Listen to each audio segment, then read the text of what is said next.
Bon, et bien aujourd'hui je vais vous montrer comment je vais faire un coucher de soleil sur un lac, une rivière, mais je pense que c'est un étang, d'après une photo d'un photographe polonais qui s'appelle Andrzej Berlowski. Donc avec son autorisation, je peux utiliser ces photos. Alors j'ai préparé mon support papier qui est, ça c'est du Me-Tint Touch de chez Canson. Donc c'est un papier à grains et j'ai préparé déjà à l'acrylique et avec de l'eau le semblant de reflet. Donc voilà, avec des dégoulinures pour moderniser un petit peu le tableau. Maintenant que c'est sec, je vais pouvoir y aller. Donc je vais commencer par la partie plutôt bleutée que je vais adoucir, estomper même carrément. Et ensuite je viendrai travailler le ciel dans ses côtés un peu rosés, un peu jaunâtres, orange et tout ça, et pour ne pas mélanger avec les bleus afin de faire des verts. Donc je vais d'abord travailler couleur par couleur. Un bleu légèrement lavande, un bleu un petit peu plus soutenu. Je fais bien attention que mon papier soit bien plaqué, sinon ça va me faire des traits. Un peu de lumière par ici. J'estompe un peu pour mélanger un peu mes teintes. Alors, j'ai pas mis la berge au centre du tableau, je l'ai remonté un tout petit peu. Je vais peut-être même la monter encore un peu plus par la suite, en voir, de façon que ce ne soit pas deux tableaux séparés. Donc il vaut mieux décaler un tout petit peu le centre. Maintenant, je vais travailler mon ciel, la partie lumineuse du ciel, avec une sorte de crème rosée. Maintenant, je vais aller sur des zones un peu orangées, un peu de crème, comme ceci, voilà, avec des grands aplats. Et maintenant, je vais aller sur des couleurs beaucoup plus fortes, assez lumineuses même, d'un coucher de soleil. Là, effectivement, il y a quelques nuages. Je mettrai le soleil par ici. Mais on verra ça tout à l'heure. J'accentue un petit peu l'éclairage. J'adoucis un peu les nuages. Je ne vais pas en faire plus parce que ce n'est pas le sujet principal. À partir de maintenant, je vais travailler toute la partie lointaine, y compris surtout les bosquets qui se trouvent loin. Donc là, je vais le faire dans des bleus légèrement teintés, toujours en aplat, en changeant de direction de mon poignet pour pas qu'il y ait une multitude de hachures. Et en même temps, ça me donne aussi, en utilisant le grain du papier, ça me permet d'avoir cette impression de feuillage. J'essaie de pas que ce soit pas trop horizontal, pas trop, qu'on puisse imaginer plein de choses. Je vais mettre un peu plus de foncé, un peu plus épais par ici. Et là, je vais adoucir tout ça. On ne voit pas le ciel vraiment au travers là. Et là, c'est ce que j'appelle créer une ambiance, parce que tout ce que je vais mettre par-dessus va pouvoir apparaître en relief. Là, ça va être la berge. Je vais adoucir ma berge un petit peu par des couleurs un peu plus chaudes. Qu'on devine qu'il y a des chemins, quelque chose.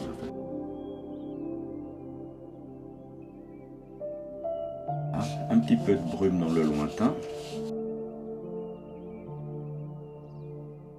Donc voilà, il faut avoir toujours les mains propres. Alors maintenant, je vais faire les arbres ici, qui sont plus près de nous que ces arbres de lointain. Alors je prends un pastel Giraud de bleu, que moi j'appelle bleu nuit, mais c'est le 419 de chez Giraud. Alors je pose le pastel, je monte assez haut et je profite du grain du papier.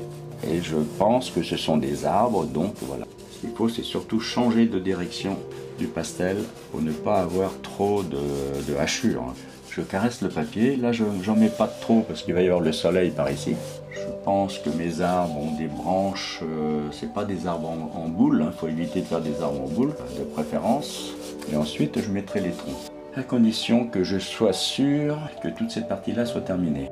Je vais quand même travailler un petit peu plus cette partie-là, du fait qu'il y a du soleil là-haut, donc ça va être un peu plus illuminé. Je ne mets pas trop parce que j'ai pas encore vraiment toute lumière là-haut, mais enfin, pour les arbres, je pars toujours du tronc et je ne fais jamais des arbres complets. Voilà, je fais des arbres à ma façon.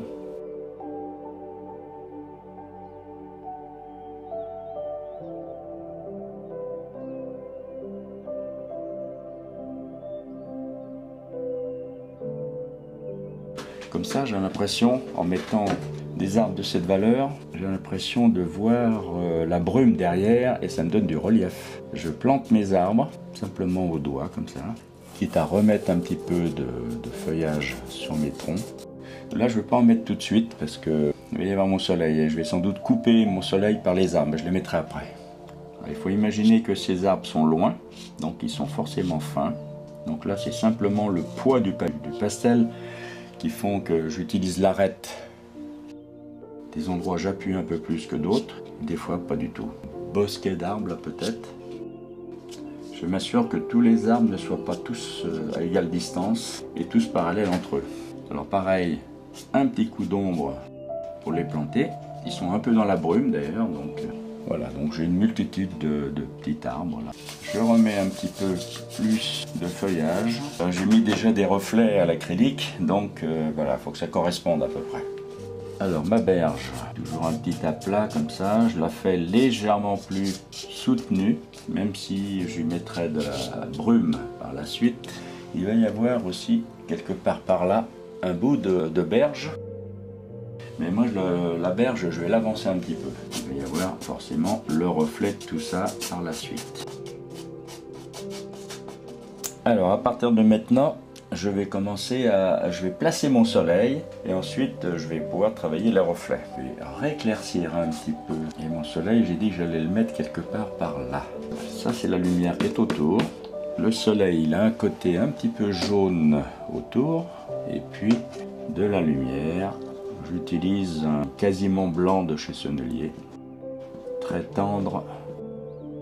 Voilà, pour faire de la lumière. Quitte à remettre un peu de clair par là. Quelques troncs d'arbres qui peuvent couper un petit peu le soleil. Là, j'utilise un violet.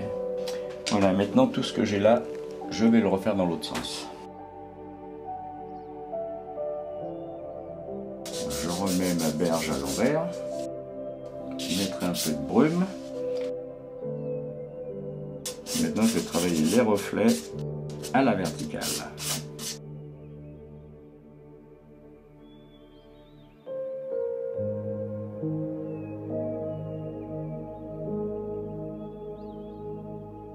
Alors les reflets du ciel, je peux les faire à l'horizontale.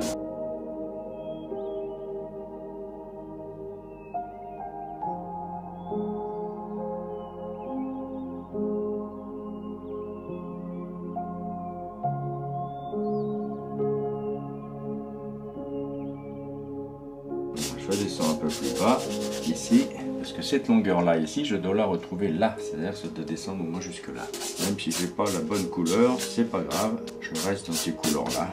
Et là, c'est pareil, je prends cette distance-là, je regarde, voilà, j'y suis, c'est bon. Je ferai mon îlot, là, ou la berge, par la suite. Pour l'instant, je m'occupe de l'eau. Tout en nettoyant les doigts, toujours, pour avoir des doigts relativement propres. Alors, je remets un petit peu de brume sur mon eau avec un léger turquoise très clair. Et maintenant, je vais adoucir tout ça. Là, c'est peut-être un peu plus lumineux par ici.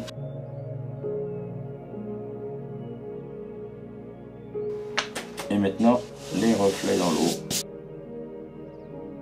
En prenant une partie de foncé ici et je le tire. Voilà, ne pas avoir peur de se salir les doigts. Maintenant que j'ai tiré dans ce sens vertical, parce que les reflets dans l'eau c'est obligatoirement à la verticale, ensuite je vais faire la surface de l'eau à l'horizontale. Mais avant je vais peut-être placer mon soleil. Mon soleil va être quelque part par là. Voilà, je prends cette distance-là, je la mets et je suis là, donc ça c'est bon. Comme il y avait un peu de jaune ici, je vais en mettre aussi un peu là. Et maintenant du clair. Sans chercher à vouloir faire un cercle parfait, parce que c'est des reflets. Hein. Même là aussi, parce que c'est à travers le feuillage. Donc à partir de maintenant, je vais faire la surface de l'eau, c'est-à-dire que maintenant je prends toujours l'arrière de mes doigts et je vais tirer à l'horizontale, en essuyant systématiquement à chaque fois. Alors je fais attention à mon soleil, de ne pas trop l'abîmer. Voilà, vous voyez, c'est pas compliqué de faire de l'eau. Ça va donner l'impression de l'eau. Un peu plus doux par là. Après, je devrais avoir tous ces arbres-là, je devrais les retrouver par ici. Bien penser que c'est symétrique, hein. Un arbre incliné comme ça, son reflet, c'est dans l'autre sens, hein, obligé. S'il est courbe comme ça, il doit être courbe dans l'autre sens, c'est le reflet. Je ne cherche pas à faire du 100% parfait, mais j'essaie de me rapprocher.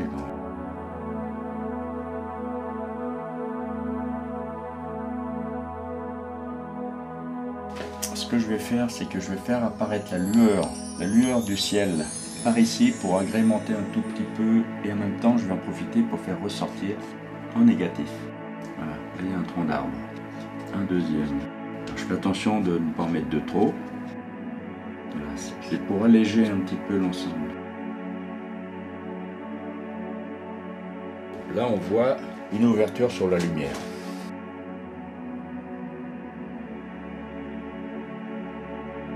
Maintenant, je vais travailler la terre qui se trouve ici. Donc, je travaille la terre qui est plus proche de nous. Donc, il y aura un peu plus de détails et surtout les valeurs sont un peu plus fortes. Et pendant que j'y suis, je vais peut-être pouvoir faire des arbres aussi. Donc, les reflets et les arbres, puisque j'ai un pastel légèrement couleur prune, un peu 376 de chez Giraud. J'essaie de voir ce que donne cette couleur là, mais pourquoi pas. J'oublie pas qu'il y a des branches il faut que je le rende harmonieux, mon arbre, élégant. Surtout qu'on ait l'impression qu'il dépasse mon tableau. J'appuie un peu plus de ce côté-là parce qu'on s'éloigne de la source lumineuse du soleil. J'appuie un peu plus pour que ça ressorte par rapport à ce qu'il y a derrière. Je vais même changer de couleur. Je vais aller sur un très foncé. C'est un vert très très foncé. 449 de chez Giraud. Et je vais pouvoir mettre mes troncs. Alors mes troncs, ils vont être... bon, je vais cacher peut-être ces arbres-là, ben tant pis.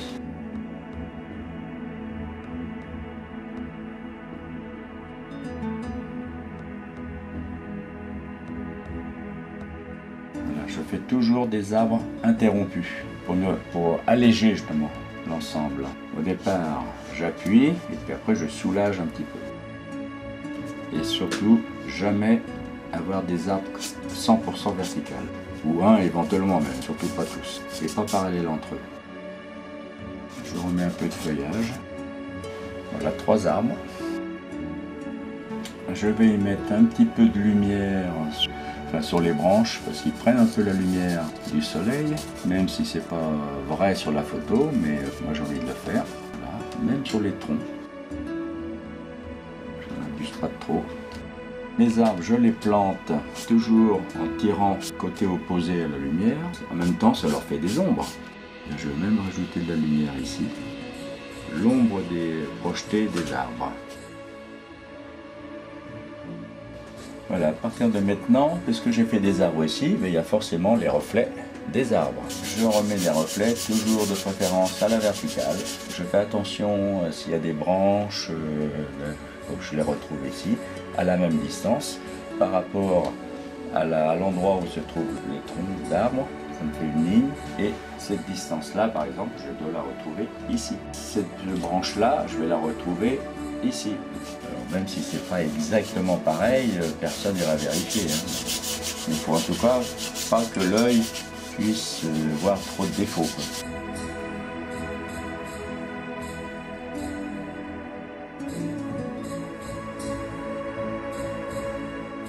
Et toujours à l'horizontale. Bien représenter la surface de l'eau. Dans un sens ou dans l'autre, ça n'a pas d'importance. Il me reste juste les troncs à représenter. Enfin, toujours, comme il arrondit dans ce sens-là, il doit forcément être arrondi dans l'autre sens. Comme il y a des lumières ici, il y aura forcément des lumières quelque part par là. Que j'atténue un tout petit peu. Une petite frise sur le bord de l'eau pour que l'œil puisse se repérer. Là, je ne veux pas en mettre parce qu'en fait, nous sommes dans la brume. Les lumières que je voyais ici, je devrais les retrouver quelque part par là. Là, pareil, il va y avoir un peu de lumière dans les arbres. Enfin, le ciel qui passe à travers les branches. Toujours en aplat, sans dessin.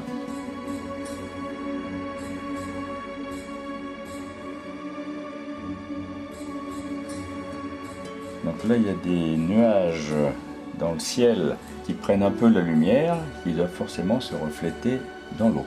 Bon, j'insiste pas trop parce que en fait c'est juste pour habiller sans plus. Je remets un peu plus de feuillage épais et qui va me donner un peu plus fort.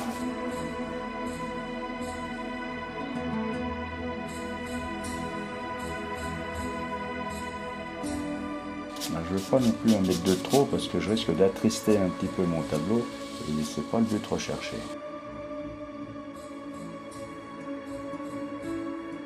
Alors, ce que j'ai fait avec les doigts à l'envers, je peux aussi le faire avec un pastel en aplat, juste pour la surface de l'eau.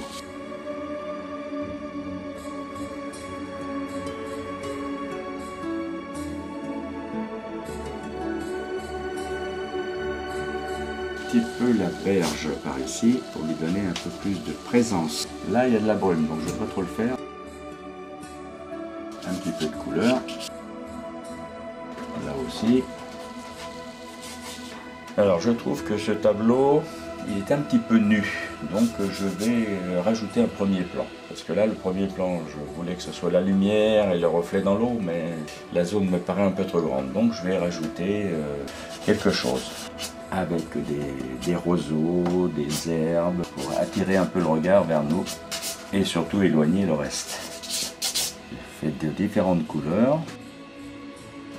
Ne pas avoir peur d'avoir des grands gestes.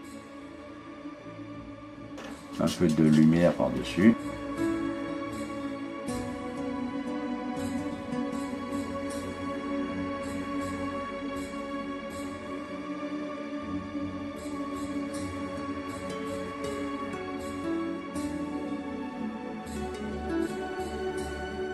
Un peu de bleu, parce que c'est quand même un peu la couleur presque dominante de l'ensemble, sans exagérer. Et là je pense qu'on a un premier plan et on voit plus loin. Ça va être comme si c'était un reflet. La petite frise dans l'eau pour que l'œil puisse se repérer.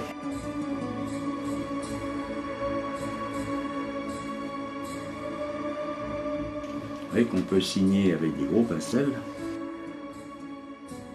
On n'est pas obligé de prendre un crayon.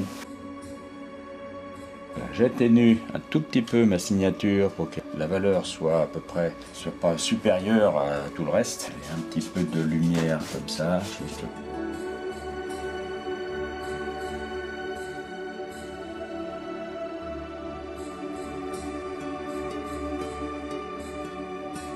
Bon, mais pour moi, il est à peu près terminé. Alors, on peut y rajouter plein de choses. On peut y rajouter des nénuphars, on peut y rajouter des canards, choses comme ça. Mais bon, il faut aussi rester simple. Je crois que c'est pas la peine de charger inutilement ou détourner l'attention. Là, mon sujet principal, c'est le soleil, et les arbres lointains dans la brume et surtout le reflet. Donc, ce tableau, je vais l'appeler coucher de soleil sur l'eau.